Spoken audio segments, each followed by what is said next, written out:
Train the muscles, not the joints.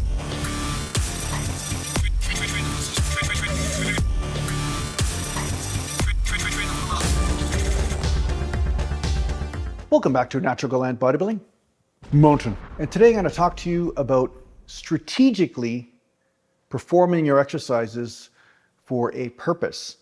And a lot of times people perform exercises, and this is fine, but they perform exercises because they want to get better at that exercise. They're not worried about what result they get from it. They're not thinking about what is the most dominant muscle that they want to hit. They're thinking about it just being a foundational exercise to build the overall body or the overall area that that exercise is responsible for.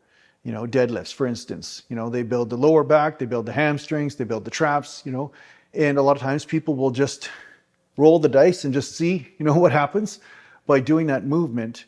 But at some point, as you start with these basics, and which is great, right? As you start with these basics, you'll start to notice that there will be glaring weak links in your physique.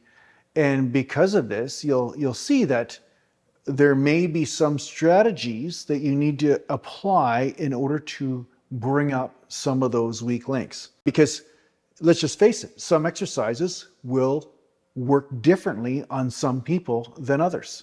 You'll notice some people will do a bench press and get massive pecs, and then other guys will get massively developed delts and triceps.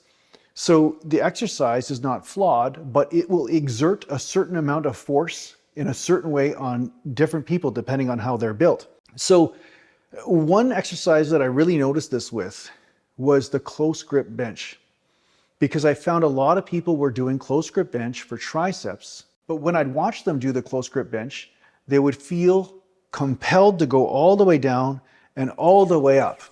Now, their elbow would bend to a certain point, and then the rest of the motion was basically taking place around the shoulders, where there was a lot of rotation around the shoulders. So if one wanted to concentrate all the force on the tricep, why would he be using all his energy for a front delt workout, or at least 40% of the energy for that, and then basically transferring it to triceps? You can do that. Again, I'm not against it, but at the same time, I started to strategically say, okay, I got a lot of front delt work in my front delt workout and my bench press workout. Why do I want to get even more front delt workout now when I'm having trouble isolating my triceps? So what I would do is I would come down part way to 90 degrees at the elbow and then just pump it up again. Just straighten and bend, straighten and bend. And therefore, I was bringing in much less front delt and less pec into the exercise. And I was able to push the triceps to a deeper level of failure and get better results because of it. Now, there's one egomaniac in my gym. He would sometimes work out with me and he would do close grips. You know, I don't understand. I just don't feel it in the triceps. I don't feel the close grip in the triceps. Well, the problem was that he was trying to do the full movement all the way up and all the way down, and he was confused as why he was not feeling his triceps. Now, again, we had different physical bodies, but at the same time, he was not even thinking about strategically applying the range of motion or the level of flared elbow versus non-flared elbow to find out where he was feeling more of that tricep belly. So this is the way you want to approach most of your exercises. You want to think about and feel, where are you feeling the forces? What muscles are causing you to hit failure? Like, what muscles are giving out first? And then from there, you change how you're performing the exercise. And you'll see that there'll be some ways that you can do the exercise and get a totally different result, even though it's the same exercise, because you're not limited by certain muscle groups. So in the close grip bench press, if I go all the way down, I'll sometimes notice that my shoulders are hitting failure long before my triceps get that deep, deep level of burn. So obviously that exercise becomes more a front delt exercise at that point, even though on paper it's a tricep one. So by making a subtle adjustment in technique, flaring the elbows a bit and just bending the elbows and straightening, now I'm noticing I'm getting more of a tricep concentration.